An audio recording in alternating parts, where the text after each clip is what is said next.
अस्सलाम वालेकुम स्टूडेंट्स, इस वीडियो लेक्चर के अंदर हम class 9th chapter number 2 exercise 2.1 question number 6 को सॉल्व करेंगे। क्वेश्चन नंबर 6 की जो स्टेटमेंट है that is express the following recurring into rational numbers, यानी रिकरिंग डेसिमल को रैशनल में कन्वर्ट करना है पी ओवर क्यू की फॉर्म में। रैशनल नंबर हमें मालूम है वो पी ओवर क्यू की फॉर्म में होता है, यानी बटे वाली शक्ल में होते हैं। ऐसे तमाम नंबर जिनको हम बटे की शक्ल में लिखते हैं वो रैशनल नंबर्स होते हैं। यहाँ पर तीन पार्ट्स हैं रिकरिंग नंबर्स को हमने कन्वर्ट करना है पी ओवर क्यू की फॉर्म में। लेकिन पहले थोड़ा सा ओवरव्यू कर लेते हैं रिकरिंग नंबर्स क्या होते हैं। रैशनल की दो टाइप्स होती हैं हमारे पास डेसिमल के अंदर। First one is terminating. Rational number जब हमने डिस्कस किया था तब हमने दो टाइप्स इसकी पढ़ी थी। नंबर वन टर्मिनेटिंग,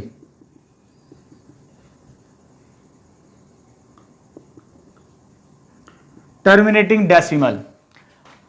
उसकी पहचान क्या, अगर आपके पास डेसिमल के बाद फाइनाइट नंबर ऑफ डिजिट्स आ जाएं, यानी डेसिमल पॉइंट के बाद नंबर काउंट कर सकें, यानी यहां पर डेसिमल के बाद दो डिजिट्स हैं 7 और 5, 2 डिजिट्स है, ये काउंटेबल है, दो हैं हमारे पास, तो ऐसे नंबर को हम टर्मिनेटिंग रैशनल नंबर कहते हैं। मींस कैसे, इसको हम पी ओवर क्यू की फॉर्म में बड़ी आसानी से कन्वर्ट कर सकते हैं डेसिमल को रिमूव करके। इसकी और एग्जांपल भी देख लेते हैं, वो इस तरह भी आ सकती है हमारे पास 1 2 3 4 5, ये भी एक डेसिमल टर्मिनेटिंग रैशनल नंबर है। क्यों, हमारे पास डेसिमल नंबर के बाद, डेसिमल पॉइंट के बाद जो डिजिट्स हैं वो काउंटेबल हैं, उन्हें हम गिन सकते हैं बड़ी आसानी के साथ। यहां पर 2 डिजिट नंबर था डेसिमल के बाद, और यहां पर डेसिमल के बाद 5 डिजिट नंबर है, ये काउंटेबल है। अगर डेसिमल के बाद नंबर काउंटेबल हो जाए तो उसे हम डेसिमल को रिमूव करके पी ओवर क्यू की फॉर्म में कन्वर्ट कर सकते हैं। ये रैशनल की फर्स्ट टाइप है, ठीक है। सेकंड टाइप जो हमने इस पार्ट के अंदर सॉल्व करना सीखना है, रिकरिंग डेसिमल्स। रिकरिंग डेसिमल्स क्या होते हैं, अगर हमारे पास डेसिमल के बाद नंबर इनफाइनाइट तक रिपीट हो, सेम नंबर इनफाइनाइट तक, लास्ट नंबर का ना 3 3 3 3 3 कंटिन्यूस चलता चला जाए, चाहे वो 4 4 4 4 4 हो, कंटिन्यूस चलता जाए डेसिमल के बाद, तो ऐसे नंबर को हम रिकरिंग या नॉन टर्मिनेटिंग भी कहते हैं। तो ये डेसिमल रैशनल की सेकंड टाइप कहलाती है, जिसे हम रिकरिंग कहते हैं। रिकरिंग रैशनल नंबर, क्योंकि इसकी वैल्यू होती है 1/3। जरूरी नहीं 1 डिजिट हो सेम नंबर, 2 डिजिट्स भी हो सकता है, 3 डिजिट्स भी हो सकता है, 4 डिजिट्स भी हो सकता है। और बहुत सारी मिसाली एग्जांपल्स हम डिस्कस करते हैं, 4 5 6 4 5 6 4 5 6 इनफाइनाइट तक। अगर पॉइंट डेसिमल के बाद वो रिपीट करता चले 4 5 6, ये कोई 4 5 6 रिपीट हो रहा है इनफाइनाइट तक, तो ये भी रिकरिंग रैशनल नंबर कहलाता है। Rational number P over Q की फॉर्म में होते हैं, इससे हम कन्वर्ट कर सकते हैं। ये तो हमें पता बड़ी आसानी से, इसके डेसिमल को रिमूव करें, डेसिमल की जगह 1 रिप्लेस करें, और आगे जितने डिजिट्स हैं उतने हम 0 लिख के उसे पी ओवर क्यू की फॉर्म मींस बटे की शक्ल में लिख सकते हैं टर्मिनेटिंग। लेकिन हमारे जो आज की स्टेटमेंट है क्वेश्चन नंबर 6 एक्सरसाइज 2.1 की क्लास 9 की, उसमें हमने रिकरिंग नंबर्स, ये रिकरिंग्स हैं। फर्स्ट रिकरिंग नंबर्स 0.5, ऊपर बार है, बार से उसने शॉर्ट फॉर्म के अंदर लिखा हुआ है, डेसिमल के बाद 5 है, 5 इनफाइनाइट तक रिपीट कर रहा है। इसे हमने कन्वर्ट करना सीखना है पी ओवर क्यू की फॉर्म में। चले स्टार्ट करते हैं। कैसे स्टार्ट करेंगे, first step, first part let कर लेते हैं, x इज इक्वल टू 0.5, ये बार है रिकरिंग की रिप्रेजेंटेशन। सम ऑथर्स कुछ किताबों में डबल डॉट के साथ भी इसको लिखा जाता है, ऊपर बार की जगह डबल डॉट्स की फॉर्म में भी होती है ये, ठीक है। तो अगर इस तरह की शेप में हो जाए तो वो रिकरिंग नंबर्स होते हैं, यानी ये जो डेसिमल के बाद डिजिट है ये इनफाइनाइट तक रिपीट होता है। अगर मैं इस बार को पहले ख़त्म करूं, ठीक है, इसको मैंने कन्वर्ट करना है पी ओवर क्यू की फॉर्म में।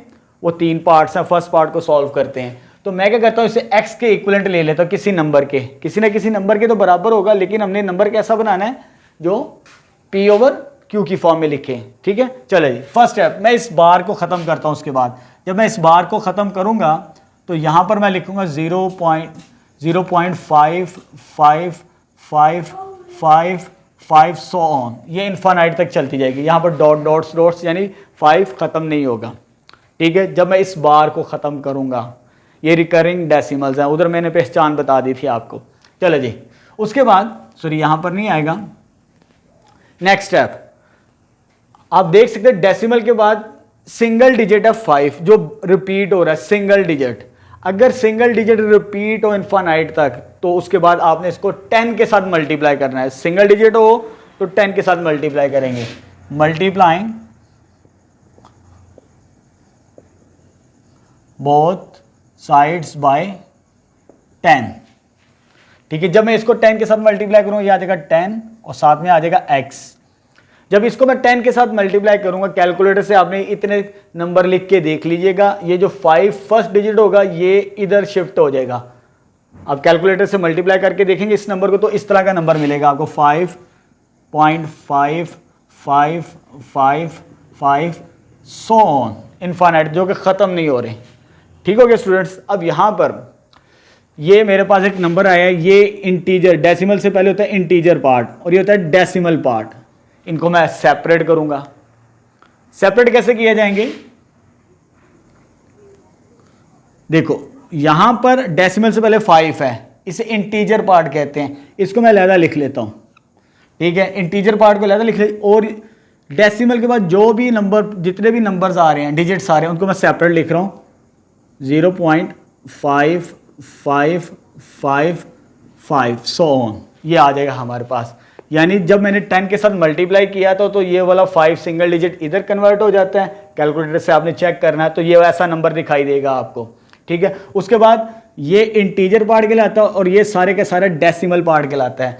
इंटीजर पार्ट को मैं अलहदा कर सकता हूँ, ठीक है, और इसको भी मैं अलहदा कर दिया, डेसिमल पार्ट को सेपरेट कर दिया। ठीक है, अब इसको कंपेयर करें इसके साथ, ये x की वैल्यू, इधर ये ना समझिए कि सर ने 5 नंबर लिखे, इधर 4 क्यों लिखे? वो इनफाइनाइट तक है, चाहे 5 लिखें, 10 लिखें, 20 लिखें, वो ख़त्म ही नहीं हो रहे इनफाइनाइट्स। यानी समंदर में से कतरा निकाले, समंदर को कोई फ़र्क नहीं पड़ता। ठीक है, वो दोबारा x के इक्वलेंट, यानी ये x की ही वैल्यू बनेगी। तो यहाँ पर मैं दोबारा लिखूंगा 5 + x इस नंबर की जगह, क्योंकि आप कंपेयर करें, अगर इधर मैं एक और 5 भी लिख लूँ तो उससे कोई फ़र्क नहीं पड़ा, चाहे 2 लिख लूँ, चाहे 3 लिख लूँ और लिख लूँ, कोई फ़र्क नहीं पड़ता, वो वैसे ही रहता है, उसमें कोई चेंजिंग नहीं आती। जैसे मैंने मिसाल दे दिया आपको, इधर तो 10x। अब x वाली टर्म्स, क्योंकि हमने x वाली वैल्यू फाइंड आउट करनी है x की, इसको सोल्व करें जो हमने स्टार्टिंग में लिया था, ये प्लस है, इधर आके माइनस हो जाएगा, ये आ जाएगा 5 इधर, 10x 1x, जिसके साथ कोई नंबर नहीं होता वो 1 होता है। 10 में से 1 को माइनस करेंगे तो 9x रह जाएगा। 5 9 मल्टीप्लाई, इधर आके क्या हो जाएगा, डिवाइड 5/9। इसको हमने क्या स्टार्टिंग में नाम दिया था, x को, वो ये वैल्यू थी, तो ये कन्वर्ट हो गया p/q की फॉर्म में। अब कैलकुलेटर से चेक कीजिएगा, 5 / 9, वो इस तरह का नंबर आपको मिलेगा, 0.55555 सो ऑन। तो रिकरिंग नंबर्स को इस तरह कन्वर्ट किया जाता है 2-3 स्टेप्स को फॉलो करते हुए। लेकिन यहाँ पर सिंगल डिजिट रिपीटेड था, 5 रिपीट हो रहा है। अब आते हैं सेकंड पार्ट की तरफ, जिसमें 2 डिजिट्स हैं, उसको कैसे सॉल्व करेंगे? अब उसको देखें। सबसे पहले x के इक्विवेलेंट लेट कर लिया 0.13 आ गया। इसमें बार को खत्म किया था तो सिंगल डिजिट 5555 रिपीट किया था। इसमें मैं क्या करूंगा, जब इस बार को खत्म करेंगे हम 0.13131313 2 डिजिट नंबर, यहाँ पे 2 डिजिट नंबर है डेसिमल के बाद, वो रिपीट होगा इनफाइनाइट तक। यहाँ पर सिंगल डिजिट था, वो इनफाइनाइट तक रिपीट हो गया। अच्छा, अब यहाँ पर मैंने 10 के साथ मल्टीप्लाई किया था। 10 के साथ क्यों मल्टीप्लाई किया? यहाँ पर सिंगल डिजिट था, 5 था, डेसिमल के बाद 1 डिजिट है तो 5 के साथ मल्टीप्लाई किया। और यहाँ पर 2 डिजिट नंबर है, 2 हिंसों वाला 2 डिजिट नंबर है। जब 2 डिजिट नंबर होगा रिपीटेड, उसे 100 के साथ मल्टीप्लाई करेंगे। यही डिफरेंस है, मल्टीप्लाइंग बोथ साइड्स बाय 100 के साथ मल्टीप्लाई करेंगे इसे। जब 100 के साथ मल्टीप्लाई करेंगे 100x लेफ्ट साइड पे, और यहां पर 100 से मल्टीप्लाई करने का मकसद था ये वाला पेयर जो 1 3 है वो डेसिमल से पहले आ जाएगा। कैलकुलेटर से आप चेक कर सकते हैं, ये इस तरह बन जाएगा हमारे पास। ठीक हो गया। जैसे मैंने यहाँ पर 10 के साथ मल्टीप्लाई किया था, जब 10 के साथ मल्टीप्लाई किया तो ये 5 सिंगल डेसिमल से पहले आ चुका था। इधर मैंने 100 से मल्टीप्लाई किया क्योंकि 2 डिजिट नंबर था।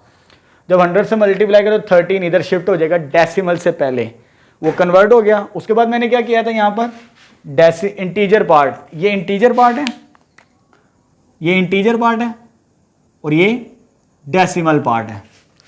इंटीजर पार्ट को लहदा करते हैं, ये तो एज इट इज चलेगा।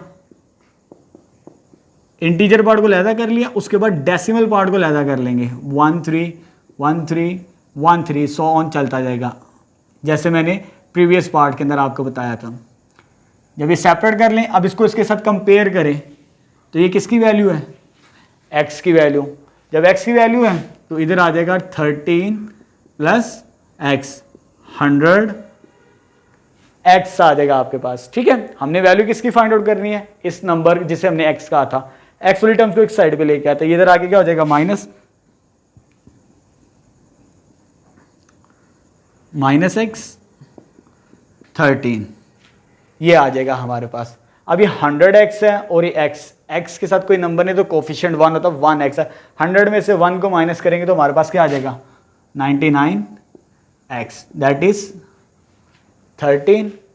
जब ये 13 आ जाएगा तो x की वैल्यू फाइंड आउट करनी थी हमने स्टार्टिंग में, जिसे हमने कहा था ये 99 मल्टीप्लाई उधर आके क्या हो जाएगा डिवाइड, तो 13/99। इस नंबर को हमने x का कहा था, तो फाइनली हमारे पास 0.13 बार रिकरिंग नंबर 13/99। 13 को 99 पे कैलकुलेटर से डिवाइड करेंगे, आपको अप्रॉक्सीमेट रिकरिंग नंबर ऐसा ही मिलेगा।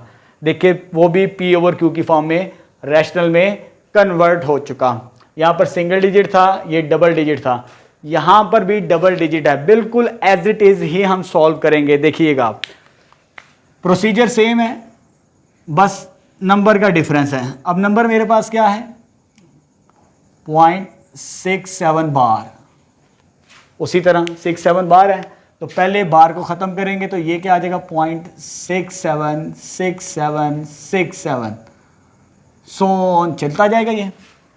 ठीक है, 2 डिजिट नंबर था डेसिमल के बाद, तो ये भी क्या है 2 डिजिट नंबर, इसको भी 100 के साथ मल्टीप्लाई करेंगे, मल्टीप्लाइंग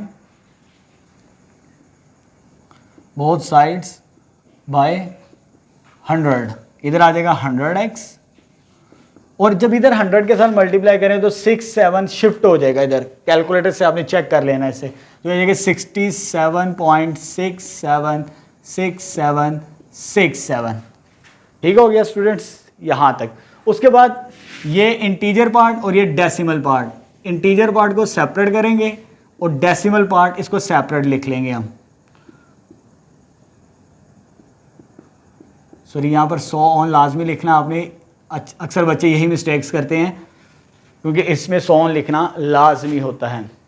अब ये वाला नंबर अगेन क्या बन जाएगा x के इक्विवेलेंट, ये आ जाएगा x और इधर क्या था 100x, x इधर आगे क्या हो जाएगा अगेन यहाँ पे माइनस हो जाएगा 67।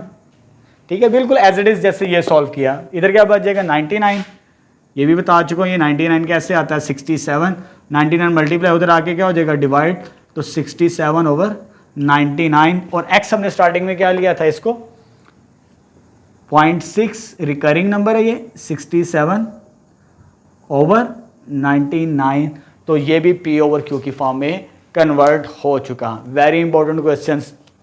रिकरिंग डेसिमल को हम इसी प्रोसीजर के साथ कन्वर्ट करते हैं। ये एफएससी लेवल पे भी इस तरह के क्वेश्चन है, वहाँ पे 3 डिजिट नंबर भी है। अगर 3 डिजिट नंबर्स आ जाए तो 1000 के साथ मल्टीप्लाई किया जाता है। अगर 4 डिजिट नंबर आ जाए डेसिमल के बाद तो 10,000 के साथ मल्टीप्लाई किया जाए। इसी तरह हम इंक्रीजिंग किसी भी रिकरिंग नंबर्स को रैशनल मीन्स p/q की फॉर्म में कन्वर्ट कर सकते हैं। तो ये तो था आज का हमारा टॉपिक, रिकरिंग को रैशनल में कन्वर्ट करना सीखा, जो कि इंतहाई आसान मेथड है। प्रैक्टिस कीजिए, बहुत इंपॉर्टेंट क्वेश्चन है, अक्सर ये फेडरल बोर्ड और लाहौर बोर्ड के एग्जाम में आया हुआ सवाल है। उम्मीद है आज के इस टॉपिक की आपको समझ आई होगी।